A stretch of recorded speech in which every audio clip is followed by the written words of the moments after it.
The season is ripping right along as LAFC in the midst of a rare mini little homestand, which we will break into after drawing with the Red Bulls. They'll have Portland after they played them 2 weeks ago coming to BMO Stadium this weekend. This is Inside LAFC Podcast. Glad you could have us. Glad you could join us. Reminder to rate, review, download, subscribe. And it is Jordan Harvey in the co-host seat. Greetings, Jordan. Back. Let's do this. You have like what we have in store. You're always tripping me on the flashbacks. What do we call them? Black and Gold Rewind. Boom. I'm eager to see what we got today. Well, you weren't here when we named it the first time. My wife was here and we were with Beta, and my wife technically came up with it, and she actually brought it up today, said, hey, how's Black and Gold Rewind? That's a great name. I go, pump the brakes there. She wants residuals. She wants residuals. Not going to happen. She might get residuals, but I'll be the middleman there.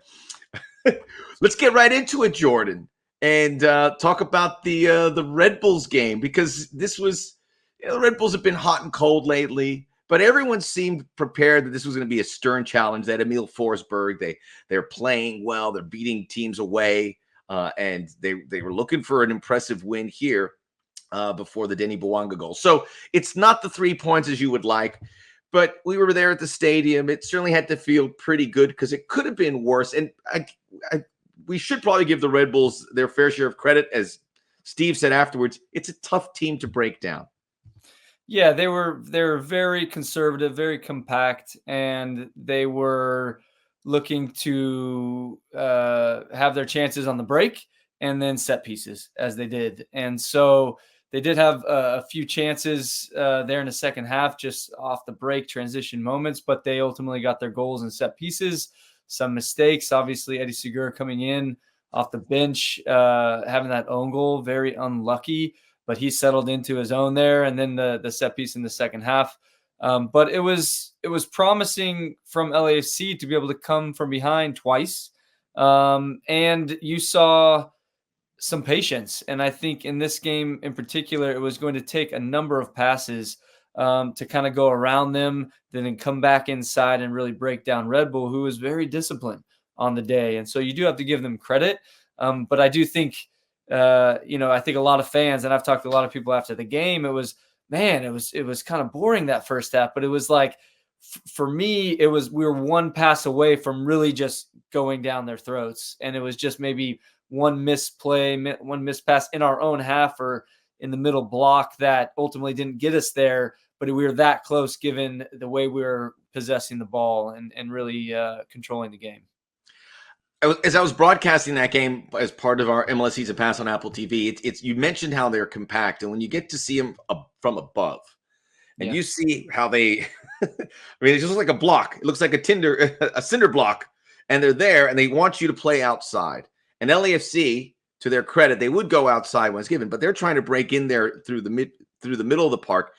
And as you said, one pass away, but eventually found some space there, which I think is a positive sign, because that's a team that play. I mean, everyone could play that kind of compactness, but the Red Bulls are really good at it.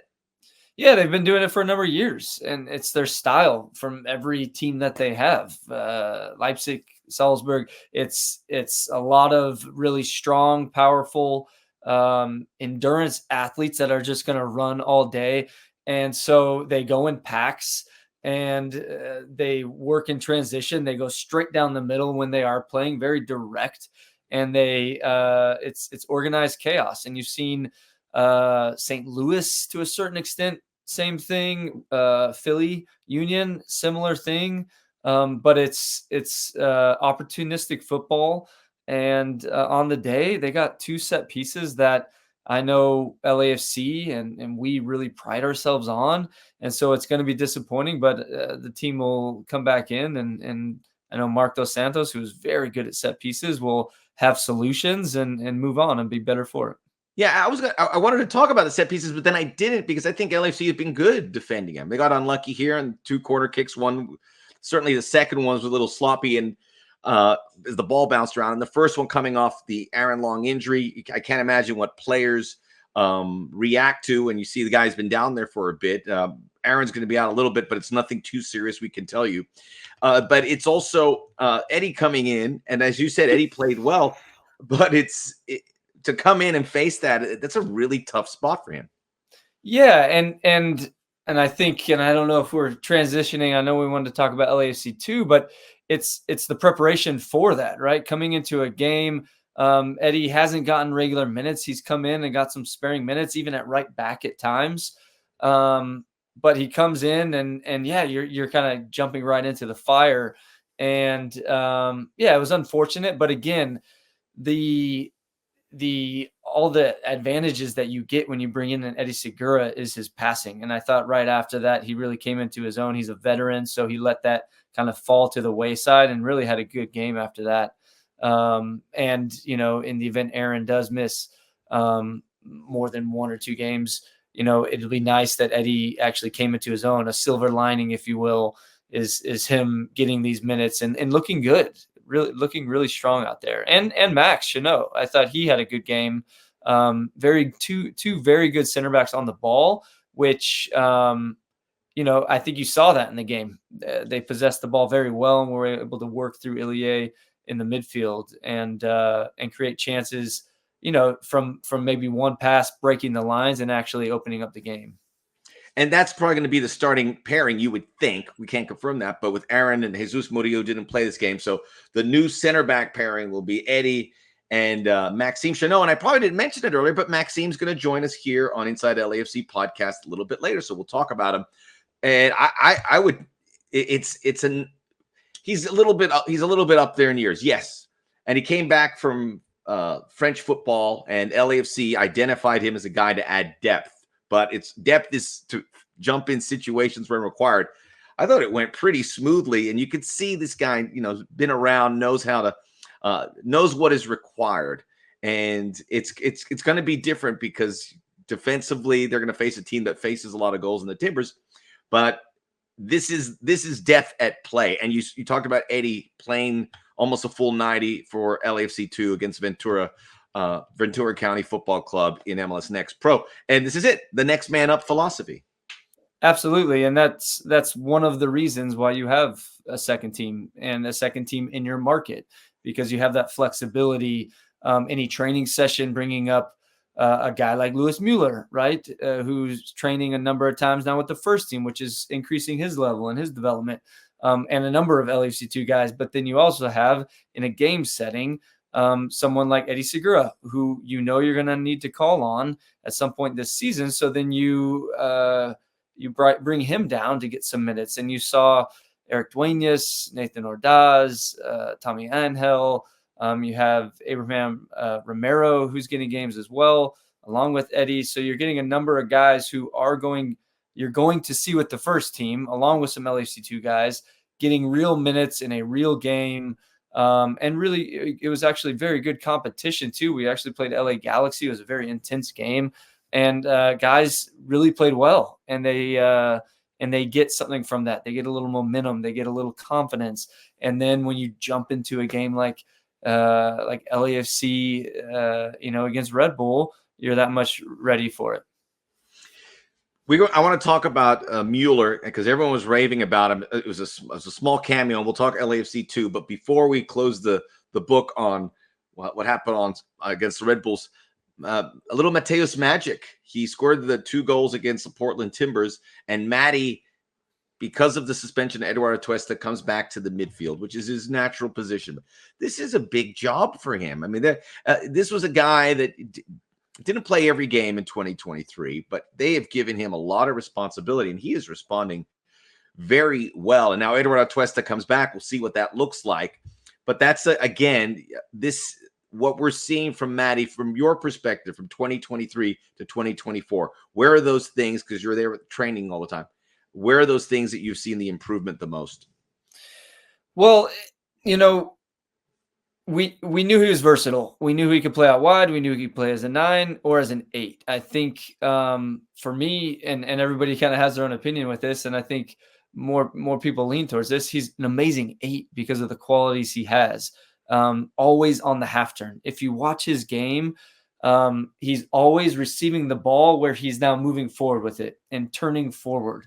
It's something that not many people notice, if you're listening right now and you watch this and you really think about it, he's always getting the ball turning and going forward, which is something that is unique, and he does it so effortlessly. And it's something in LAFC style as an 8 is so damn important, because you're turning and then finding the wingers or the 9 that's running on.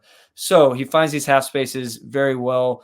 His versatility, I think it's another year. It's being comfortable in LA. It's being comfortable with what the coaching staff is asking of him, which is a lot, like you said, playing a couple different positions.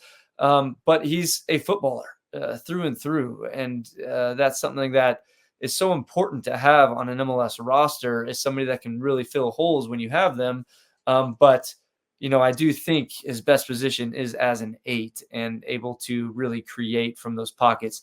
And something, again, that sounds silly, but he always wants the ball and always tries to be available to get the ball, which is something that when you have young players maybe, or if you have a team that someone's hiding, it really throws a wrench in what you're trying to do. But he is always trying to get on the ball, which is important. I think he's had he has taken 45, 46 corner kicks, if I'm correct, because LAFC's taken a lot, and he has taken them with Edouard. He took all of them, I think all of them against the Red Bulls, and we'll see what happens with Edouard out. But it seems like that's his gig as well, as they pile on more stuff, and he's been ready for it. But he takes a lot of the set pieces. He hit the free kick goal against the Timbers a couple of weeks ago also. Yeah. And I think the Red Bull game, there were a few that he hit too short, but overall, I think he's been very good at set pieces. And then, as you mentioned, free kicks, direct free kicks, man, what an amazing free kick he had in Portland. And you've seen this when this guy cuts into his right, he almost looks like De Bruyne in that dipping ball that just kind of, you see it. And every time it's like Carlos Vela to a certain extent coming onto his left. But if he can find that little pocket of space, get the ball out from under him and actually step into it, it's a really beautiful strike that he has. I like that De Bruyne call, who was once at BMO Stadium. I was up there by the field club. He walks by so nonchalantly, like he's walking into Best Buy. I go, "You're Kevin De Bruyne." He goes, "I'm just watching the game." That was back in the day. I think he was visiting Laurent. I remember that. Because I double take. Whoa! And he was dressed like he got out of the gym. It was very chill. Yeah, I was like picking up my daughter, and I took a double take. I was like, "Oh man, all right." Me too. Yeah, let's go. Okay, we're going to talk about the kids now, and we've got to talk about Luis Müller, because a lot of people knew about him, but he scores 4 goals in MLS Next Pro. Much like Matty, free kick goals, finding different ways to score. So you're there at all the games. You're at the trainings. I've been able to come in there and see a couple of the games at Titan Stadium, and we'll talk about the game coming up this weekend as well. This is a superb talent, not a young player, right? He's not at 16, 17. He's like a man. He's 23 years old, and he's come to Los Angeles, and now he's fallen in with LAFC. Yeah, well, he's played at Cal Baptist. So he has played some college ball. He comes from Germany, came to get his education, to play collegiately. And then he was kind of on his way to UCLA. And we had watched him before the draft and noticed him as someone that could really contribute to our second team. And we were looking to draft him, but we had other needs. We had different needs within that we needed to look into prior. And then we had our coaching staff, Junior Gonzalez, came in and also raised, "Hey, I know this player." And so we looked into it. And, to his credit, Luis was very interested in the opportunity. And so as we kind of went down this road, we pegged him as someone that was obviously slightly older, maybe 2-3 years older than probably our average age. But we needed someone like him that could kind of close the gap. We have a lot of academy players, and Luis, as you said, is just turned 23, and he's close to that first team level, and he's certainly physically there already. And so, it's raising the level of the second team. It's someone that can offer consistent minutes across the top three. He can play on the left, right, even as a 9. He also has an amazing free kick ability. He had an amazing free kick goal in the last MLS Next Pro game for LAFC 2. And so and the coaching staff really likes him. And it's funny. See I why. think Ante Razov and Ante could strike a ball. And that's the first thing he told me is like, man, he really lays into it. Like he has a very good strike. And physically, again, he gets the ball on the move. You saw it in the Red Bull game where 1v1, he is very good. And so he got that ball in the box, actually shifted a little bit. I think he could have really laid into it, but they had the second defender coming. But he was able to try to squeeze it in near post. But he came in and made an impact, and it was very good. And that's exactly our expectations with him coming in. I think at this point, he's exceeding those expectations. Oh, yeah. And so, he's scoring goals at the second team level, which is making first team take notice, and everybody is. Almost got that goal. I mean, Carlos Coronel got a paw on it, hit the near post, but it could have imagined how different this game could have been. But I love how he seized his opportunity. It wasn't a lot of time. It was a small window, and he went in there. And by the way, it was a real good German feel to that Red Bulls game. Sandro Schwarz, who is the Red Bulls coach, and Steve Cherundolo were talking for like 10 minutes before, then afterwards for 10 minutes. I love having all this German know-how here. These are really good. And then Müller coming over. But what a great story.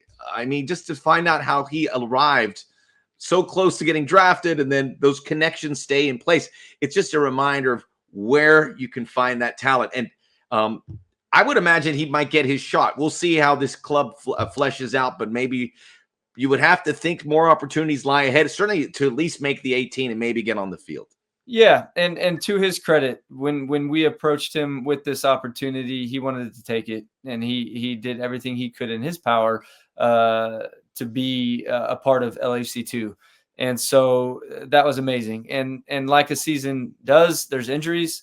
And so with Martinez going down, we wouldn't have seen Müller, in all honesty. So he has an opportunity, he takes it, and hopefully he has more, because that's an amazing thing to have his debut so early in the season. I don't know if he even expected it, but he's taking every training session, every game very seriously. And I think there's more to come from him. The LAFC2 group, as we saw, it was a very strong team that faced and beat Ventura County Football Club. And we saw those guys, Eddie getting the minutes. We talked about that, and Müller and Tommy Angel or Daz. Angel, of course. Yes. Who am I missing? Eric Dueñas. But this is a good group, and we'll talk a little bit more because they have a game. LAFC2 will play the Timbers 2. That'll be Sunday at 1:00 local time at Titan Stadium. And you were mentioning that this is, as we preview the Timbers, this is a big opportunity because every level, LAFC and Portland are going to be meeting over this weekend. Yeah, so our academy is playing a few different games against the Portland Academy. The second team is playing that Sunday as well in the afternoon. And then the first team is obviously playing on Saturday. So this is something that, when you talk to the league, this is real alignment. And it's very cool because that way everyone gets opportunities. And you can see it as a fan. I think it's very cool because then you're really putting an organization up against another organization, or a club versus a club, right? And so you could go a whole weekend and just get your full dose of what that club looks like from top to bottom, and LAFC. So it's really cool that there is this alignment. We've asked for more of this just because we have a first team. And then even if we're on the road together, then you have those players that hang back one more day and can get some minutes with the second team. And then even now for us with the academy, we call up a number of academy players to contribute with the second team. In the event that they don't play, maybe they can take part in the academy game later that afternoon. So it's real alignment. It's going to be really cool. I'll be at probably all of them. And so, really looking forward to it. But the LAFC2 season's been going very well. Junior Gonzalez, Fabian Sandoval, Clayton Plummer. We have a new addition doing more player development program, but working really closely with the second team, which is Danny Califf, which is very exciting. A former MLS guy with a number of different clubs, national team guy, played in Denmark. So He's bringing his wealth of experience and knowledge on and off the field.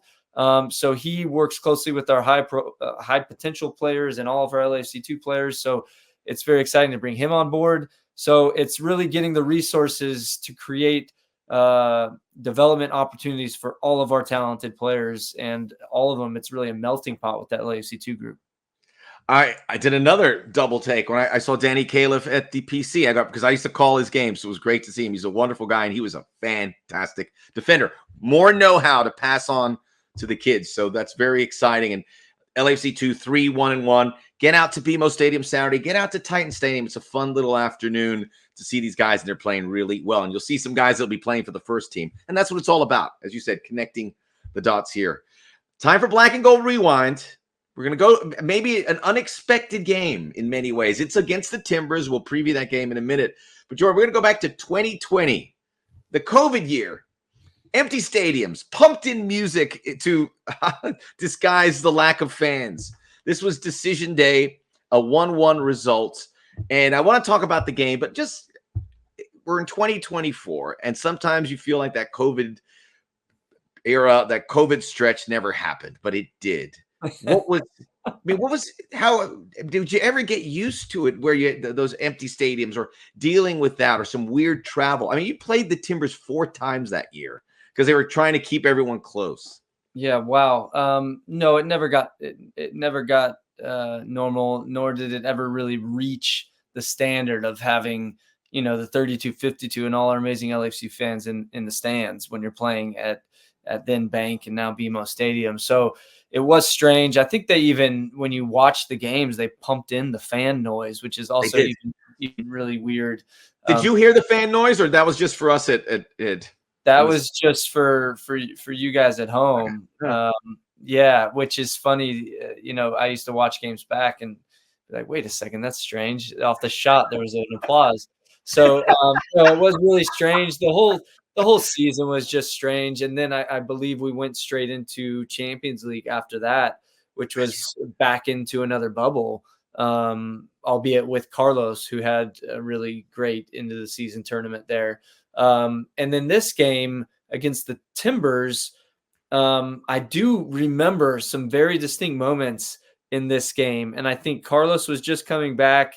I think Christian Torres, that's right, Christian Torres started this game, along with maybe the playoff game that we went into against Seattle, which is a difficult one in Seattle. And then I think Eddie Segura played at right back. Yes. Which was very interesting. So, yeah, it was an amazing, looking back at these lineups, pretty crazy. But, very good game. I don't know if you want to go on this or I just keep on my rant, but we absolutely battered them the first half. You had the Carlos Vela goal. And by the way, Carlos hadn't played a lot, remember, and he came back and then had a great back end of 2020, but he scored 5 minutes in. He scored 5 minutes in. Okay. And I think Diego Rossi had a chance early on off the post. I think Diego had maybe 2 off the post in the game. We had a number of chances the first 20 minutes that we could have been up 2-3-0.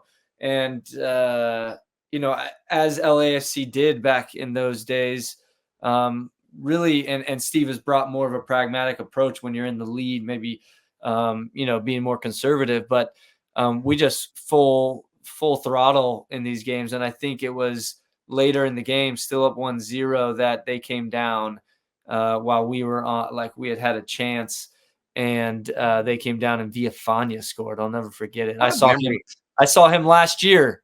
He just retired. He announced his retirement 2 days ago. I was last year at the LAFC2 game in the stands, and the first thing I said to him, because I didn't know he retired, I was like, man, that goal in 2020 that you came down the length of the field and just tapped it in, that really killed us. That hurt our confidence going into the Seattle game. Yeah. Jorge Villafana, an incredible story. He got his chance in MLS with Chivas USA because of a reality show. And then he had a long career, and I think he's still involved with the Timbers coaching. So it's a real amazing story. An amazing career. So Yeah, there's talent out there. It ended up 1-1, which meant you guys got the Sounders in the playoffs. Sounders would make MLS Cup, and I think everyone was happy that we were playing games, but it was odd. I got to tell you, late in the game, to talk about the chances, Jordan Harvey up the left side gets this nice little ball. Brian Rodriguez gets on the end of it. It should have been 2-0 at the time. Yeah, and that's what led to the goal, Max. And this is why it makes me mad that I saw Villafana, and that's what came up for me because, a little fun fact. I think Bob, after that game, absolutely laid into me right after the game because he was very upset that cross wasn't exactly rolling on the ground, and he popped it up in the air. It was a hard cross. I liked it. It had some venom on it. Solid contact on it. I think goalkeeper rebounded or something, and the ball came out to the top of the box. We had a missed play there. I'll talk to Mark Anthony Kay about that one. And then I think, Villafana, long ball back post, and we were all scrambling to get back. But yes, thanks, Max. I do remember that. Bob laid into me for that one. You have a good Bob impression, or we don't go there? I don't have a good Bob impression. You know, I did a podcast during COVID with Colin Hanks, and he has an amazing Bob impression. We got to get that. It's so good. I think it was like, football with ideas is nothing. It was something like that, to that effect. It was very good. Oh, brilliant! Everyone, we miss Bob. He's over in Norway coaching with Michael. He was great, man. He was great. Yeah. I mean, how much? Just getting to play under him had to be huge for your development. Not just because this was obviously the back end of at the end of your career, but what you'd be able to take out of that. Obviously. I absolutely loved it, and anytime somebody brings it up publicly or privately, I rave about that time because it was the most informative and very the most of an identity that I've ever had within a club. It was like things were told to you, and this is exactly what you need to do in each and every moment. And that's exactly what I needed as an older player, going, I can digest this, I can do it, I can implement anything that you ask of me. I'm just grateful that you're giving me something like, this is what you need to do, as opposed to like, hey, make this up, or hey, go attack. Okay, but what does that mean? All right, we're talking runs off the edge, we're talking half spaces. Like it was going back to school and learning from someone who I admire greatly. And it was I think I flourished under like a very disciplined and strict regiment, and Bob was just that. And so I liked the criticisms. I could take them in. I learned from them, and it made me that much more on top of my stuff. So no, I loved every single moment of it. So right on. I talk about getting Bob coming at me, but that was a regular occurrence with a number of guys. So it wasn't like he was picking me out. But I definitely could have put that cross on the ground. I should have. Well, that's the takeaway of this week's Black and Gold Rewind. These rewinds, and I don't know how Beta approaches these, but they bring back like the weirdest memories, right? We're trying to keep it. Look, I'm not going to bring up a game that LAFC lost, but this was interesting because the end of the year. But again, it was there to have it. And yeah, I know. Timbers at home have been very difficult for us. Yeah. We had the Opa Cup game where Ebabise had a really strange goal that like deflected off somebody. He was in offsides position, but they didn't count it. And just really strange home games against Portland. In this game again. Oh, geez. Now we're bringing up more stuff. I'm blanking his name. The very fast winger, Colombian. By the way, I think Jesus Murillo was just getting into it. Murray played in this game. He played in this game. Let's take a look. You're talking for Portland, the fast Colombian. Yes, he had a yellow. It was a 1-on-1 with our goalkeeper, and he should have gotten a second yellow and been sent off. Dairon Asprilla. He should have been sent off about 5 or 10 minutes before their goal. He came through, and Vermeer came and cleaned it up, and he kicked Vermeer in the head. He kicked Vermeer in the head. And That's that is right. Wow. it is a simple yellow card. The referee decided not to give it. It was a second yellow. He would have been tossed. We're talking 1-0. I don't even know who we would have played had we won that game, Max. I think don't he know. played Portland. We would have played Portland? I think he would have got, because Portland was the 3 seed, so I think LAFC would have gone the 6, and I think they dropped to 7. So he could have been the 6 or the 4-5 game, which I think would have been Dallas. Don't hold me to it. But this has become a good therapy session for you guys, so you're welcome, and I'm not charging you anything for it. So That's true. But you're not really giving me any tools to deal with it. You're just letting me rehash it out. Real quick about this game this weekend, and you I think we touched on a lot of the things facing the Portland Timbers, and you said LAFC, it's not been so easy at home. It's always a tough matchup, and I can't imagine anyone's doing backflips of the MLS schedule makers to play this game 2 weeks afterwards. They're hungry. They just played Columbus. They should have probably beaten Columbus in their park. They've had some tough results. They score a lot of goals. They give up a lot of goals. But they're playing well, and they got a lot of good talent. We've seen Evander in that game with his beautiful goal. He is like one of the better number 10s in my estimation. But just the schedule, for a player, you'd like to see, this is a big game. You'd maybe like to see it a little later, but we're getting it here 2 times in 2 weeks. Yeah, I think I don't mind it with teams like Portland. I think if it was somebody like LA Galaxy, where you're playing back to back, or in between 1 week in between, I think that would be strange. But it's almost as if, and you see basketball, you see baseball, there's a bunch of teams. So it's very American thing, but like a series, right? Not that this is back to back, but with one game in between, you've just done a scout on these guys at their place. So it's just bringing probably back up those same clips or going back to the review of Portland and probably going through that again. And, what's interesting about it as a player is, you play a team and there's probably a number of games in between, but there's a bunch of things that happen within a game that you remember and you can kind of go back to. But then when you play them the next time, maybe there's been 5, 6, 7 games, so you kind of forget some of them. So it'll be interesting that in such close succession, how both teams will come out, or how Portland will come out, given how that game happened just so close. So everybody's kind of still in the same form. And you're right; they do have some quality players. Evander is somebody who, he's very talented, and some of the stuff that he does on the field, albeit, I still like our players over him. Yeah, like I wouldn't want him in LAFC's team. I don't think it's a good spot for him in the 11 for LAFC. I truly believe that. Yeah. I don't know where you'd put him. Out wide, he couldn't be an 8 because he doesn't have the work rate. But he couldn't fit into LAFC, nor would I want him. But he's a very talented player, and I enjoyed watching him play. Right on. Well, there you go. We'll see what it looks like, but despite the fact they've played so close, I think it's a great point. There's a little mystery on how it's going to look, even though you've got it all in front of you. But we'll see it. You got the senior game Saturday, you got the LAFC 2, Portland Timbers 2. And we have the Academy game. So you have a busy weekend. Enjoy your week. Make a clean slate there, Max. Let's just get them all.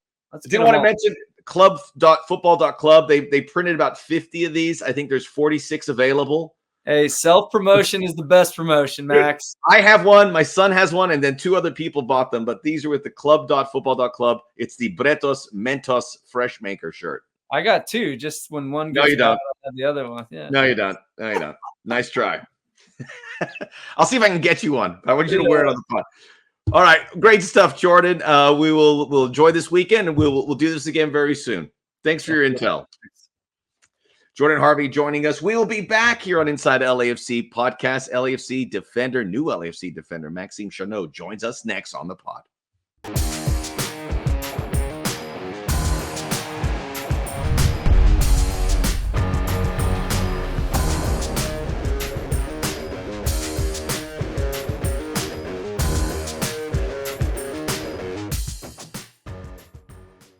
We are back here on Inside LAFC podcast. Always great to welcome in another Maxime Chanot, who is now with the club officially, Maxime, because you made your first start against your old rivals, the Red Bulls.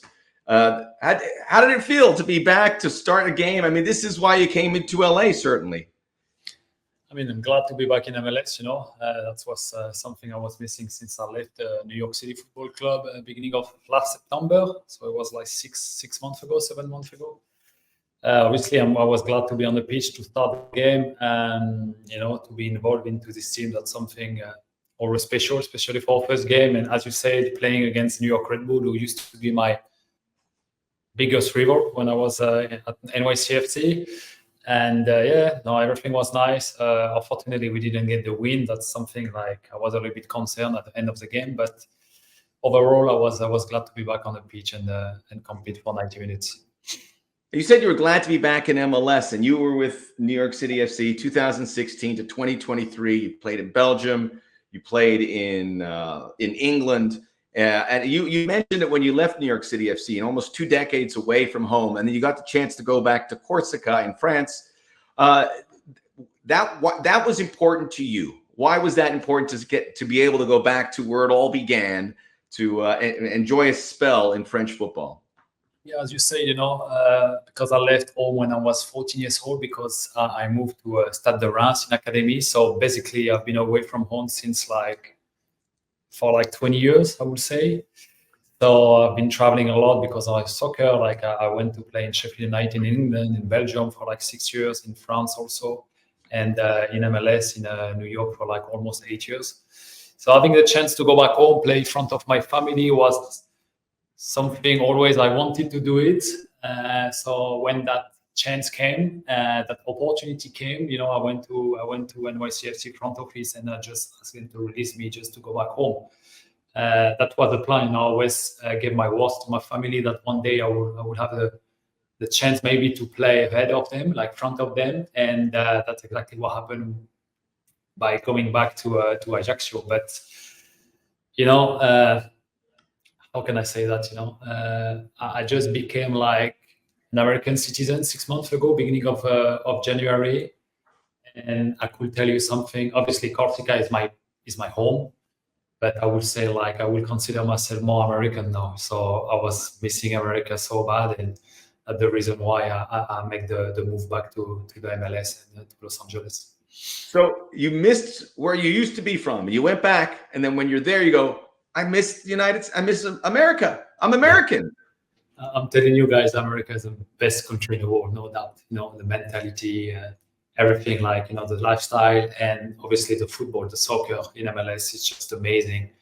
Every organization, stadium, the way we travel, training facilities, even the way we play in MLS, that's something I was missing after maybe 1 or 2 weeks when I was back in Corsica. So yeah, I'm so glad LAFC they gave me the chance to come back to the MLS, and obviously it's such a big club like Los Angeles Football Club. It's just an honor to be there, and yeah, let's see what's going to happen now.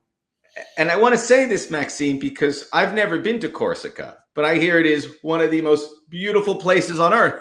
A little island there surrounded by beautiful water, great weather. I mean, tell me a little bit about being from Corsica. I mean, it's an amazing place, no doubt. But I think I was just too young to be in Corsica around now. I still got a lot of year to play into my belt. So going back now was pretty much too early in my career. I'm glad I made that move. It made me understand exactly what the life is back in Europe, and I don't want to be too much too rude, because don't make me wrong, I love Europe, I love France, I love Corsica, but I'm still a soccer player, and right now the stage of my career, I think being in MLS is the right place for me to be. Your mother is from Luxembourg, correct? My grandmother. So you represented Luxembourg. So I just want to mention this because I watched Luxembourg football, and it's amazing. You don't play for them now, but you began a process where they're getting better and better. So the United States has 3.8 million square miles in size. Luxembourg, 1,000 square miles. Small country, but big football dreams. And I saw they almost qualified for the Euros. It must be great to be part of something small and make it so big.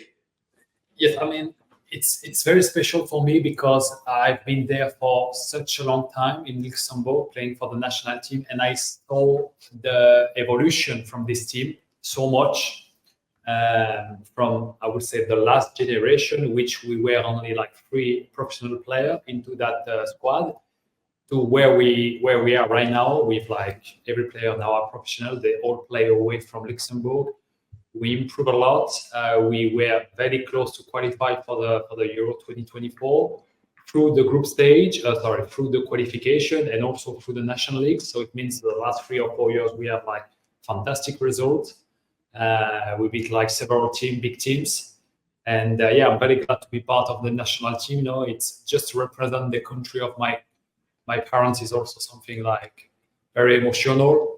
And I'm glad to be there, like a kind of big brother, because I'm the oldest of the squad, and I like just to guide the youngest guy who all play in the big league, in Bundesliga, in French first division, and whatever. They all play in the big clubs, but I like to share my experience, and why not maybe try to get the qualification for the next World Cup? That would be a dream for all the country.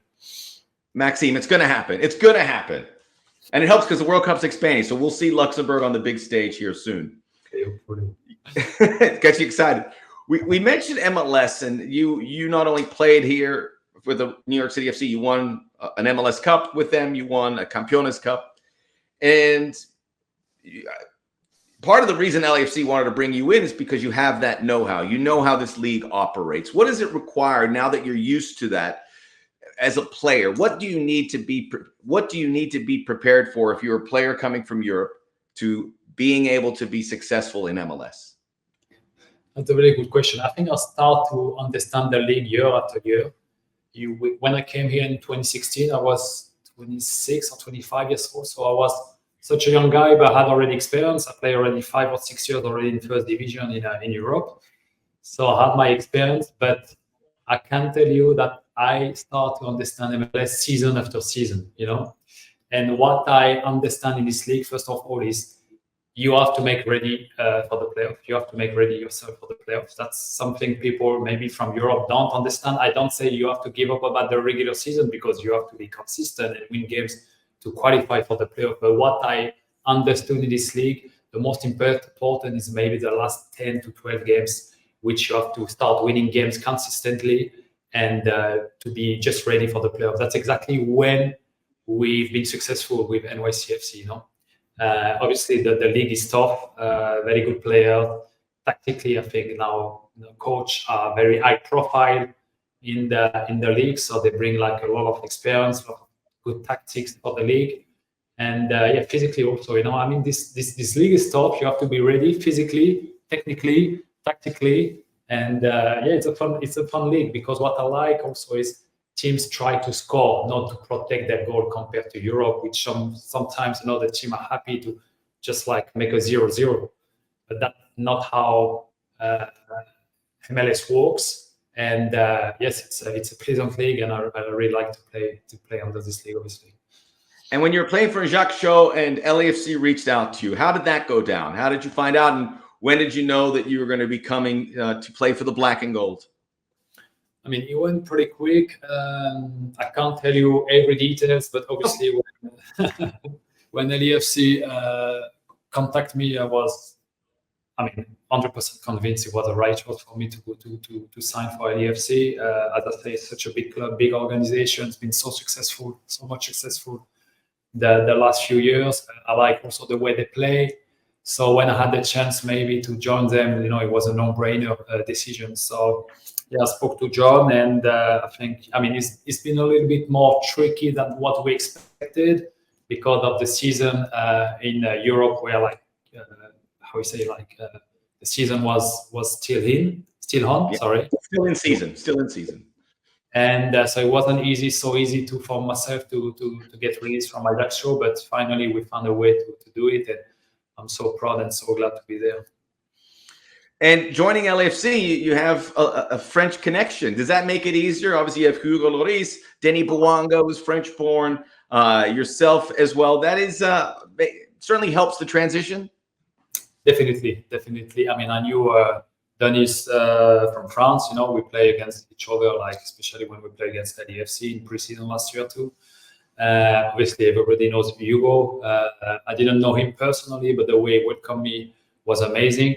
But also the fact, like, I've been in this league for, as I say, like 8 or 9 seasons, which I know pretty much every player into this changing room I play against. Like, I'm thinking about Aaron Long, which I compete against him when he was at New York Red Bull, or like different players. So he helps myself to feel good into this changing room. Everybody welcomed me very well, and now what I want to do is just to give them back on the pitch.